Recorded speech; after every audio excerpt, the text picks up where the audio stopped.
อยแล้วเป็นอย่างมันเป็นอย่าง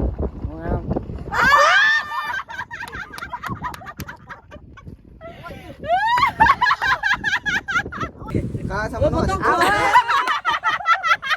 อย่าแก้ซอง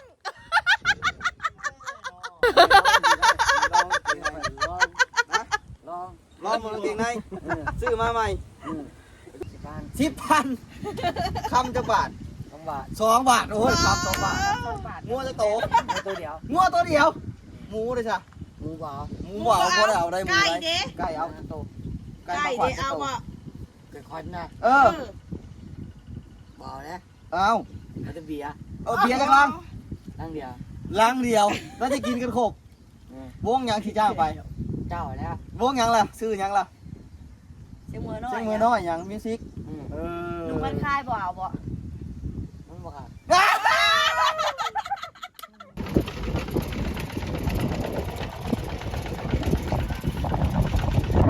สบายดีทุกคนวันนี้พาทุกคนมาเบิกของไข่ของนาเด้อวันนี้พาน้องมิงน้องเหมียวมาหาบ่าวกบทุกคนตอนนี้กะฮอดหน้าบ่าวกบแล้วทุกคนมาไก่น้องปลาดุกทุกคน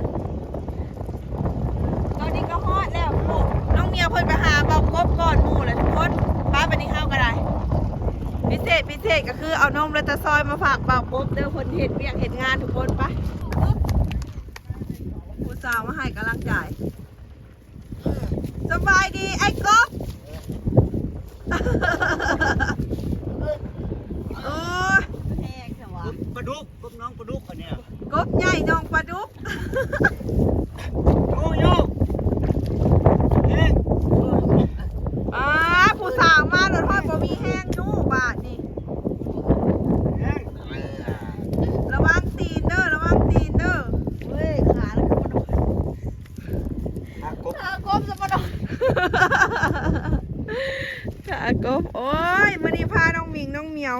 ตากแดดลงมาหาบ่าวกบทุกคนมาหาจะมาหาแห้งเจ้าบินทางข้างใหม่เด้อวันนี้เด้อกบเจ้าน้องปลาดุกยังนั่นหรอบ่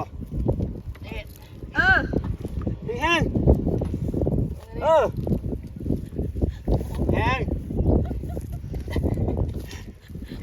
ผู้สาวก็นั่งให้กำลังใจป้าสาวเมียมาหาแล้วก็ยังเห็ดเวียกแบบตัวนี้อยู่เนาะเรายังทำงานอยู่แล้วละบ่โอ้ยเป็นอย่างนี้เนาะล้างมือนี่มาล้างทั้งพี่รับรางวัลมาหับรางวัลครบล้างมือล้างตีครบระหว่าง2 คนมักไผ่ลายกลัวระวังมิงก็เดียวนี่หมักไผ่ต่อมาเดี๋ยวนี้เหนียวเรื่องเดียวอยู่เพื่อเก่าอยู่ลูกโอ้ยเอาเดียวเอาต้องให้ผู้บ่าวกินนะกินผู้บ่าวเห็ดหน้าดิล้างมือก่อนลงต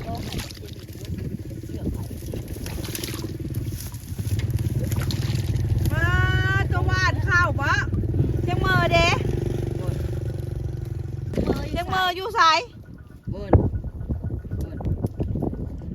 อยู่ไสแบกได้อยู่บ่สอบข้าวค่ะไม่ได้เหรอเอามาเอานมนี่ให้เพิ่นเลือกนะแม่ตอนนี้นะเขาถือไผ่เดี๋ยวกว่าทั้งเมียวได้เอาเลือกอีกเนาะเลือกไม่นู้สิเลือกไผ่จะสิเลือกไผ่บอกตบเลือกไผ่เอาเว้าซื่อเลยแล้วซื่ออย่างเลือกไผ่ระหว่างมาคนจะถามเองกับเมียวโอ๊บเจ้าสิเลือกไผ่ระหว่างข่อยกับเซามิงณตอนนี้เลือกข่อย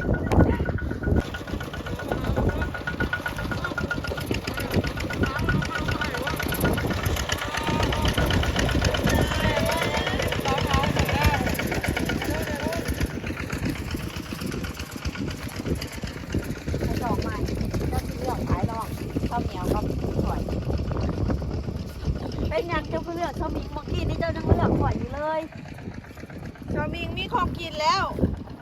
กินแล้วเอาเดี๋ยวเอา ลองดู เจ้าสิเลือกไผ่ เจ้าสิ แล้ว เลือกไผ่มาดินะยังเลือกข่อยได้ไหมเนี่ยเสียใจเนาะ ว้าวดี เลือกเจ้าคือไผ่เจ้าบ่เลือกคอยแล้วเป็นหยังมันเป็นหยัง ๆอ้า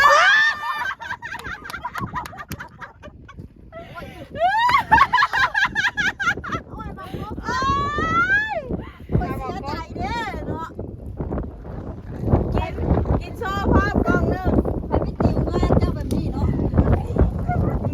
เจ้าคือเลือกเสาหมิงบัดนี้หาเสาเมียงแล้วเสาเมียวแล้วอกหักได้ ต่อไปไผ่สิมาหาเจ้าเลยนะแบบโอ้ย ยักข้างมากระยากเห็นแสนลำบากไก่กะไก่ รอเพื่อเบิด ไม่ยังดูดออกเบิดจาง อ้างนะ เลือกเสาเมียวมาเป็น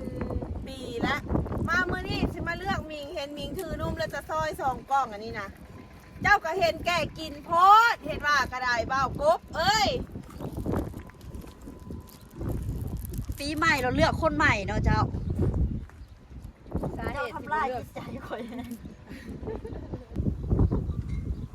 มีแห้งอยู่อ่ะแซ่บ เงี้ย เขาบอกที่อยู่ที่จัดจังเลย ถ้าเบากบเพิ่นเห็ดเวียกหลายทุกคนสิเอาเพิ่นไปนั่งอยู่เทียงหน้าเพิ่นก่อนเทียงประจำเพิ่นพูดแหละ จะเลือกไผ่เลือกไผ่บอกคอยบอกให้เลือกสุดเจ้าซูมกล้องไปหน้าบงกลมเลยยังดักแหก หน้าก็จะแตกโอ้ยไปเจ้าเมื่อสิปานให้จักสอบข้าวนะให้สอบเดียวว่ามันสิคุ้มเจ้าอยู่บ่ป้าเสียงมือนี่บ่ได้เด้อสิให้กบสอบเดียวนี่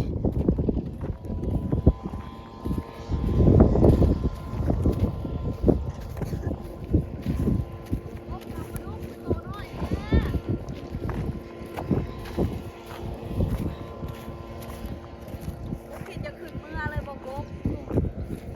คอยถามเจ้าในมือนั่นน่ะมือนั่นคือว่าเจ้าเลือกข่อยนะเจ้าผิดแล้วไหน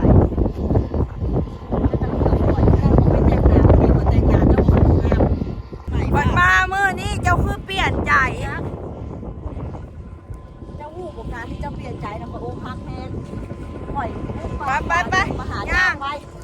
เจ้าตัดระบบผมเจ้าคือผมหงอกข้างหน้า อ่ะเมื่อกี้นี่คือว่าสิตัดผมเห็นในคลิปนะ ต้องเดิน บ่มีตองเด้อมีแต่จักสตินเขาสิตัดคอเจ้า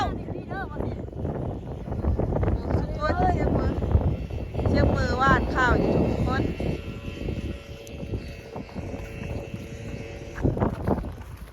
ป้าโตมาเวลาเป่ากบทำงานทุกคนเอ้ย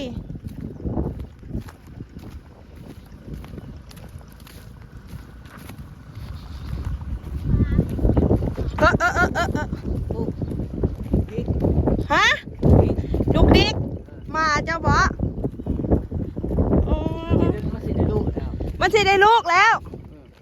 โอ้เจ้าอยู่กับหมานี้ เจ้านอนกับไผซะ น้องก็อีแม่ นอนน้ำอีแม่ อีแม่ลงมานอนพี่บ่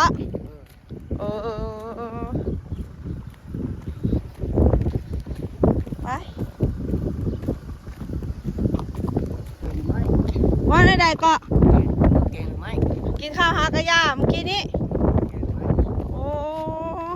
อยู่ทงอยู่ท่ามนี่ก็ได้กินแกงหน่อไม้เนาะบ่ได้หนูบ่เดี๋ยวนี้บ่ได้ฮอดหนูบ่เดี๋ยวนี้ปลาได้สะไปเที่ยงกู คนดังได้อ่ะโอ้ยสนเด้โอ้ยคนที่มาหายทาเลยเนาะ นี่นั่งในผุ่มเดี๋ยวทุกคนอันนี้เป็นเที่ยงที่เบากบอยู่เบากบนอนเด้อ เราอาศัยอยู่ดิอาศัยอยู่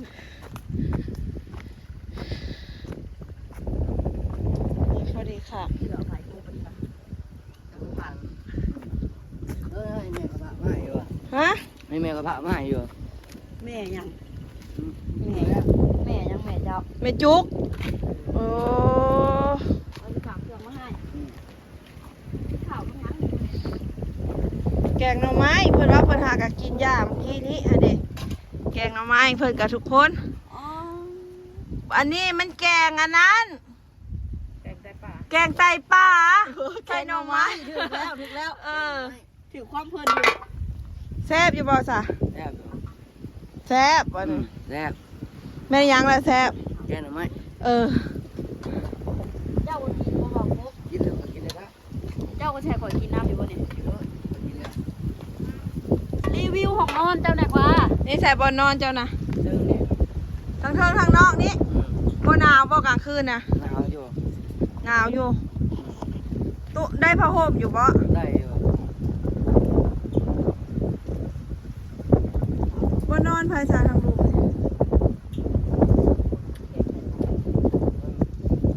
บนนอนนั่นน่ะประมาณ อ๋อเป็นภายสารนะ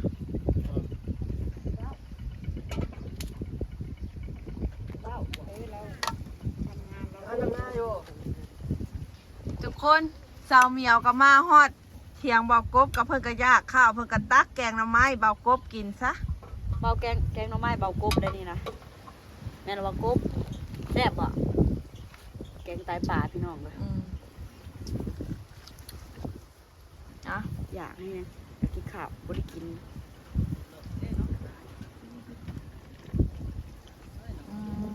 แซ่บอ่ะ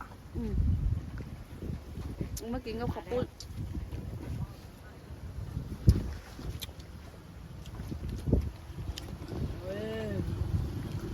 พี่ขึ้นมาทั้งหมดพี่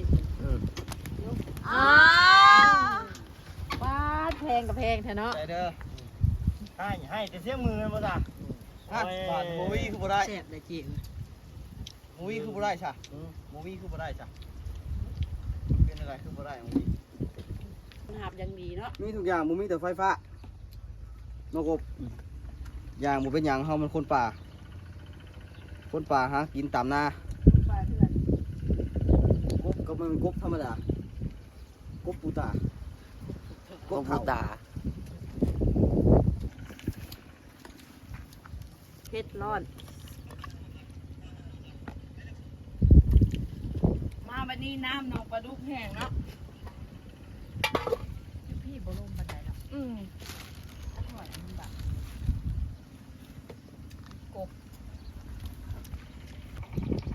อันนี้เนี่ยบ่เป็นว่าเด้ออันเพิ่นบ่ได้ขี้คุยบ่ได้หยังเลยเพิ่นถามถ้าเจ้าสิถามหยังเพิ่นยังสิตอบให้แบบต้องการอยากถามหยังแล้วเพิ่นตอบให้ได้เบิดนะ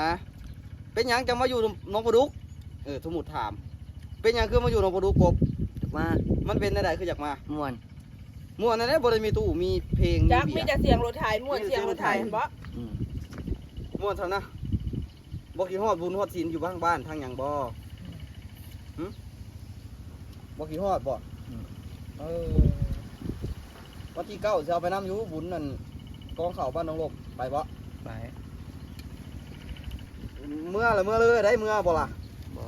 เป็นจังคือบ่เมื่อเลย คือติดแต่เนาะ สิกลับมาเนาะใดสมมุติเฮาจอดรถอยู่แคมป์ทางย่างมาอีกได้บ่บ่ได้ฮะบ่ได้บ่ย่านผีบ่เคยเห็นบ่ผีน่ะบ่ กบ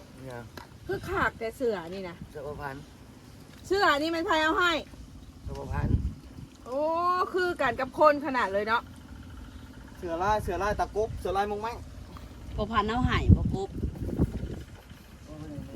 เพิ่นให้นุ่ง แสดงว่าเรายังเสียวคืนอยู่บ่หายเลย เจ้าค่ะไปอาบน้ำในสายแต่ละมือค่ะ อยู่สายบ่รถโจกในสาย นี่น้องนั่นเด็กคนนี้น้องนั่นเด็ก น้องตัวใด น้องมันมีน้ำมัน โยกเลี้ยวเบิ่งนี่มันมีหนองมีน้ำเกือบคูหนองแล้วเดี๋ยวนี้ กูเบ้ยโอ้ได้ว่ามันพูดน้องนั่นดิพวก อยู่ใสแหละบ่จะไปอาบนะ สบู่ไผ่สันนะฮะเดี๋ยวหาเนี่ยสบู่ไผ่น่ะสบู่ดีนะฮะสบู่ไผ่บู่นี่ฮะนั่นนี่บสนาม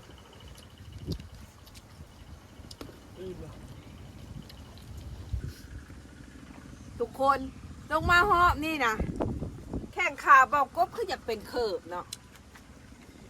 หนาวมันลมหลายบ่อันอยู่ทงอยู่ทามนี่สิได้เบิ่งเอามือออกเนาะ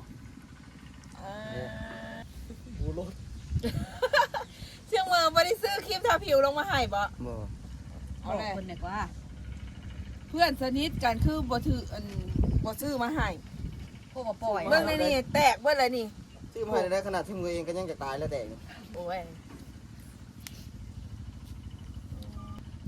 นมยังกบนมยังซื้อมันอ่านมึงรู้ จะซอย โอ้อ่านได้วะ ความจำหมอยังดีตาซอยเพิ่นว่า ตาซอยนี่เป็นผัวไผ่ฮะ นม นมหาคือซื้อว่า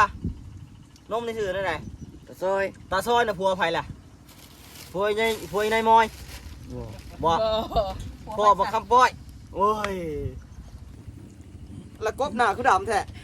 ท่าบ่กันเย่นะฮะบ่ได้ท่ากันเย่บ่ท่าแต่น้ำมันมะกอกบ่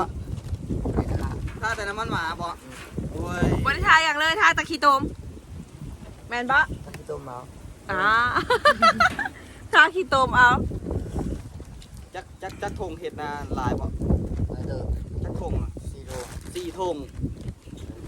ทงละจักสอบ 4ซอก ฮะ บ่ ทงละจักสอบนะทงละจักสอบนะ 1ซอก ทงละครึ่งสอบโอ้ย มันบ่แม่นแล้วว้าวไหม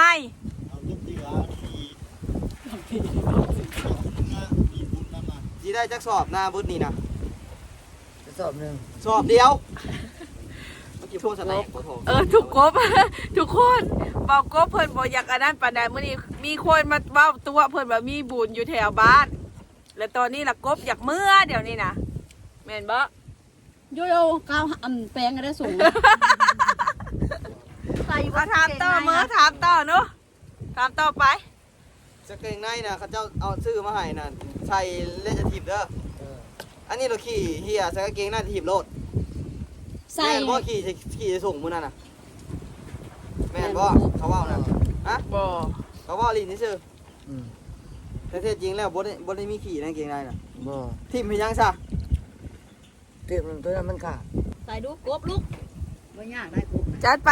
ใส่เพิ่นเบิ่งแบบเพิ่นเอามาให้ได้ ใส่บ่ดู ใส่แบบลูกยืนแล้วสวมใส่เลยหนนะบ่ได้แก้หนนะใส่ข้างนอกใส่เอาใส่โอ้ยตีนก็ได้บ่ได้เปื้อนปานใดดอก น้อยก็บ่ได้แก่ กาสำน้อย เอาอย่าแก้ทรง พักเลย ลองเด้อนี่ลองนะ ลอง ลองมือกางเกงในซื้อมาใหม่พอดีอยู่บ่แหละบึงลองอ่ะย่างถอยหลังไปดูถอยหลังไปดูโอ้เฮ็ดแบบโยมือคือรูปบัดนี่โยสองมือแบบเป็นสีหน้าเฮ็ดอยู่สิโอ้ซุปเปอร์แมนขาดเลยอันหลังดูเอาพอแกะออกพอดีเนาะพอดีเนาะ ไว้หนู เอาไว้นุ่งไปบุญเด้อ เอาไว้นุ่งไปบุญเด้อกางเกงในเด้อ เดี๋ยว พอดีอยู่เนาะเอ้ยขับเด้อืม โอ้ยเนาะ รับอยู่ ปลาทุกคนด่างเบากบก็แตกแล้ว คืนนี้เก่าบนมือ ฮะ คืนนี้เก่าบนมือ คืนนี่แหละกลับวันมื้อ แสบว่า แสบขนาดเลย เก่ามาแสบ ก็อย่าเก่ามันแล้วปลาทุกคนบอกกบเพิ่นว่าเมื่อคืนนี่ก็เก่าวันมื้อดังเพิ่นฮะมันแตกมันคันทุกคนมันถึกลม เดี๋ยวมื้อหน้าคันได้ลงมาหาแล้วจะเอาวัสลีนลงมาให้ทาเด้อเชียงมือก็บอกเอาลงมาให้ทาฮุบแน่คาส่งฮะ ใส่อยู่บ่สลิดนะ ใส่ สลิดหรือกางเกงในไม่มีว่ามาหายนะสลิดหรือกางเกงใน ข้างใน เอามาให้หน่อยเฮ้ยโทรศัพท์มันมี เคยส่งใส่ปะ ใส่สลิปให้เบิ่งเปลี่ยนซูเปอร์แมน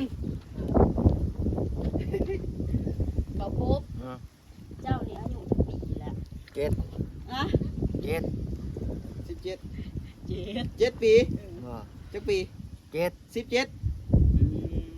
เจ้าหาอายุจักปีเอาตอบเถอะแม่ เจ้าจักปีแล้ว มีผู้สาวอยากฮู้หั้นนะเจ้านะอายุจักปีแล้ว งงเลยบ่านี่งงเลย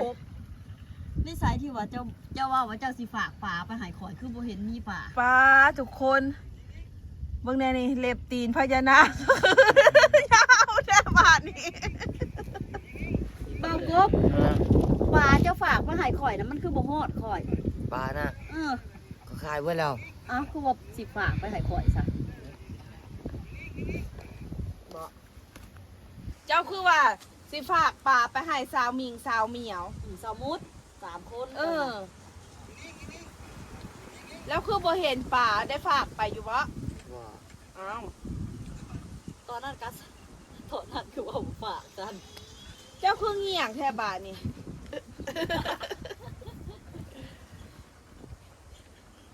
เอาเศร้าเอา สิเอาจักสอบเห็นหน้าน่ะสิเอาจักสอบสมุดแล้วน่ะ สองศอก 2 สอบ เอาไปอย่าง2 สอบคือ เอา เอา ขาย ว่ะบ่กินบ่บ่กินบ่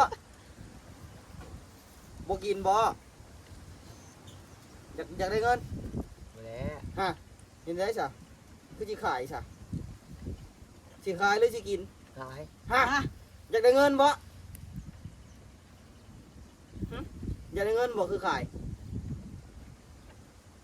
สิขายให้ไผขายให้ไผ แล้วพวกบูน ขายให้ไผนะ ขายพวกบูน บูนบ้านใด มันถูกนะ โอ้ ว้าหูหดบ่อนขายข่าวทุกค เงิ น นเท่าไหร่ราคามันน่ะ 30 30,000 ป้อ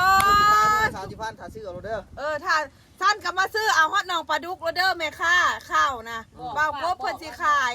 มื้อละ30,000ทุกคน แม่ละว่ะ โลเท่าไหร่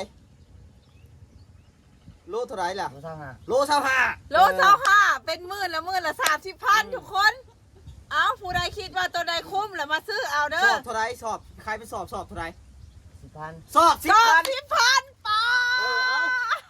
เอาไปสอบ10,000 2 สอบเด้2 สอบเท่าไหร่ 10,000 2 สอบก็10,000 โอ้ 3 สอบเท่าไหร่ซะ 10,000 3 สอบก็สอบ 10,000 แสดงว่าขายเป็นสอบเป็น10,000 สอบ10,000อย่างเดียว เออฉันขายเป็นมื้อนี่30,000เนาะ แม่น โลละ25 ฉันขายเป็นกิโลนี่โล25เบากบว้าวค่ะทุกคน แม่ละว่ะ แม่น ถ้าขายเป็นสอบละ10,000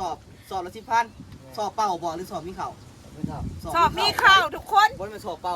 เพิ่นบ่ขายสอบเปล่านะเพิ่นขายแต่สอบมีข้าวสอบละ10,000กีบ สอบเป่าบ่สอบเป่าบ่ โอ้สอบเขาแล้ว สอบเข่าเนาะ ขายให้คนอื่นได้บ่นอกจากไอ้บุญ ขายคนอื่นก็ได้บ่ แต่นะ แล้วแต่ไผล่ะ แล้วแต่กบ แล้วแต่เจ้าหรือแล้วแต่เขา ไผมาซื้อก็ขายบ่กบ ป้าบอกกบก็ลงมาอยู่ทงอยู่ทามก็จากหน้าเข้าป่าดังเข้าป่านะแต่ก้าวหน้าแล้วนี่ไปล่อยอยู่ได้ทุกคน หลายเนาะเอ้ยขักดิ จังหน่อยอันสาวมิงสาวเหมียวสิเสียใจเนาะ กบอันคาดองอัน สมมุติว่าสิไปเอาแต่งเอาเขานี่คาดองสิเท่าไหร่คาดอง ค่าดอกสิไปแต่งเอาผู้สาวนี่เท่าไหร่ 10,000 10,000คำจักบาท 2 บาท 2 บาทโอ้ยคำ2 บาท 2 บาท งัวจะโต เอาตัวเดียว งัวตัวเดียวหมูเลยจ้ะ หมูบ่าว หมูบ่เอาบ่ได้เอาได้หมู ไก่ ได้ เด้ ไก่เอา โต ไก่ มาขวั เด้ ญ เอาบ่ เกิดคอนนะ เอ เอ อ อ บ่าวนะ เอา มันจะเบียร์ เอาเบียร์กันลัง นั่งเดียว ลังเดียวแล้วจะกินกันครบวงหยังที่จ้างไป เจ้าแล้ว วงหยังล่ะซื้อหยังล่ะวงซื้อหยัง สิจ้างตู้เนี่ย เสียงมือน้อ เสี ย ยงมือน้อยหยังมิวสิก อืม เออ หนูมันคายบ่เอาบ่ มันบอกอ่ะ มึงอยู่เถียงนะ อันบ่ค่ะ ลองห้องเชียวไปเนี่ยไปห้องเพลงน่ะ หนักห้องค่ะ เอาไปเนี่ย เด้แล้วแม่นไผ ซื้อหยัง ซื้อหยัง ไปเนี่ยเอาซื้อหนึ่งเอาไปหนึ่ง เจ้าลอง แล้วก็ไปอีก ลอง แล้วก็ไปอีก งา แล้วก็ไปอีกห้องยิงเด็กห้องยิงเด็ก หนักห้องยิงเอาไผ ห น้องยิงกับไผ่อ้าน้องเหมียว เอาเหมียวเอาแล้วเจ้าสิเอาก็ไผ่แล้วบัดนี้ เอาไผ่จ้ะยังหูแล้วแต่วาสนาเนาะโอ้ย ทุกคนบัดนี้การที่ได้กลับแหละมาหาเบากบการสำหรับคลิปนี้ก็สิขอฝากไว้สำนี้ก่อนเด้อคลิปหน้าพ่อกันใหม่อย่าลืมกดไลค์กดแชร์กดติดตามต้องมิวสาวขมวดเด้อเป็นกำลังใจให้เบากบเด้อเพิ่นมาเฮ็ดนานี่ เดี๋ยวดาวจะแต่งเมีย แต่ง ฝากแน่แล้วนี่ฝากซ่อง ฝากซ่องดู ซ่อง ฝากยังไงกดไลค์กดแชร์เอาไว้ แล้วก็แซ่ แชร์ แซ่